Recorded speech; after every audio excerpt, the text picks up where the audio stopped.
Hi, this is Jalal again, and I'm offering some commentary and experience about this David Deida video that I recorded in the previous segment about being transparent to the deepest consciousness that I can be as a man, masculine man, embodied. I'm going to play a short segment right now. That the feminine has been waiting for all of her loving command, most fullest, so that love is magnified. But when you open as consciousness, you have a clarity of vision that can guide things with a kind of impeccable integrity that the feminine has been waiting for all of her life. Impeccable integrity. I don't think many women feel that from men. I've known many women, friends or people I've dated, co-workers, colleagues who have been violated in so many ways. I mean, how can I even know what that's like? I can only attempt to empathize.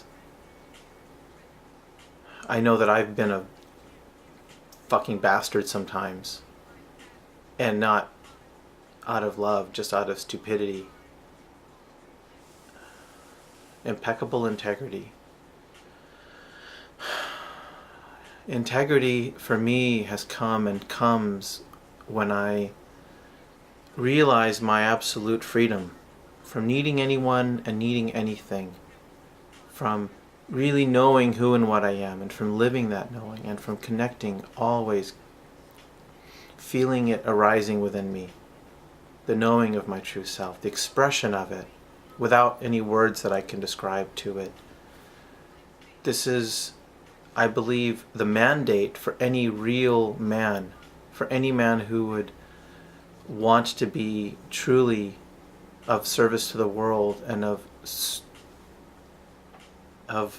loving service, truthful loving service, however that love shows up, with whatever amount of fire, of steadfastness, of openness, of yieldingness, of unyieldingness, however that love moves, to be really integrated, to know I don't need you, my lover, my friend, whoever you are. I don't need you. I have freed myself of that need, and yet I choose to engage.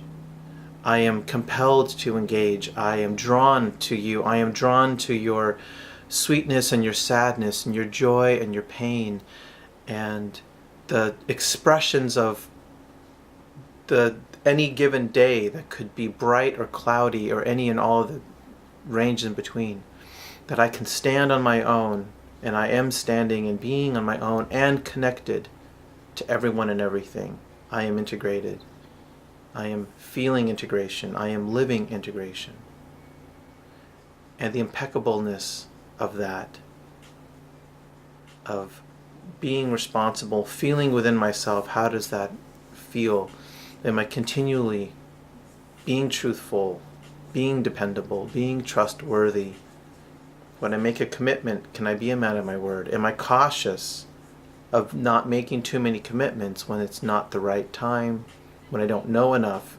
If I can say, I don't know, or I don't know yet, or no, to be impeccable with one's word.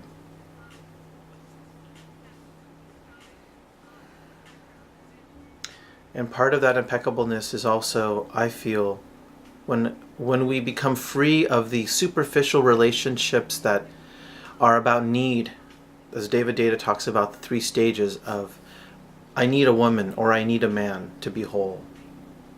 And then some people, some of us can move into or exhibit more of a second stage, which is I don't need anyone, I am whole. And to be content in that place, to be self-sufficient, which also means to have boundaries, which is to create separations between me and others. And then the third stage is to say, I don't want to be whole, I want to be totally wide open and transparent. And how does that show up in any moment, from moment to moment to moment, to be that naked and not knowing, and to trust, to be falling constantly, joyfully falling Yeah.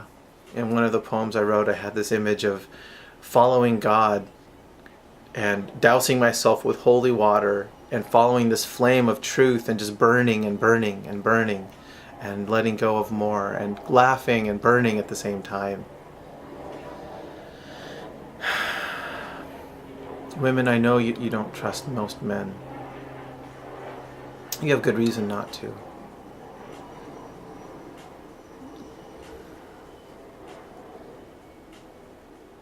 Please don't put that burden upon a man who isn't ready. But show him your willingness to trust, but hold it back within your heart until it's really ready, until he's ready, until you're ready to open up and be vulnerable. But make him be truthful and be willing to listen if you can sense that there is truth and love in what he's sharing and how he's showing up. Then be that Shakti, that Kali energy that will shock him into being more real with you, and encourage him, demand that he ground, that he sit and be still and practice what that is like, and to make that move within him, because you cannot make him more of who he is. You can love him into a desire to know himself, but you can't awaken him to who he is. I can't awaken a woman to who she is. I can only do my best to reflect what I know, what I feel, and then have that be where you're coming from, where you're relating to me from, where you're engaging me from. But please demand that men be trustworthy.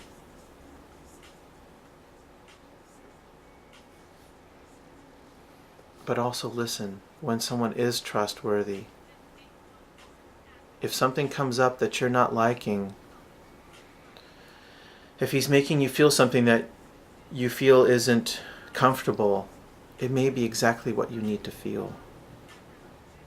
That's part of what I hope to do and what I am doing with making these videos and engaging with women, as I have been doing for years, especially the last several years, when there's just so much more freedom and playfulness and love and knowing and embodying.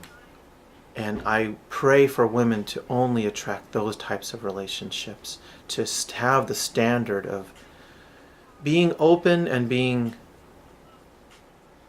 really mindful of what you need, and being open and being willing to look into the mirror yourself.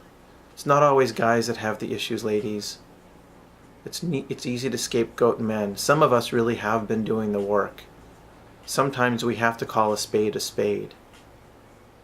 And the deep part of you knows when that's really the case. So please trust that. Sit with it, dance with it, go to the ocean, be with it, let it move within you. See what's true and what's not true. Let what's not true pass, like you sift the wheat from the chaff. And then feel what the kernel of truth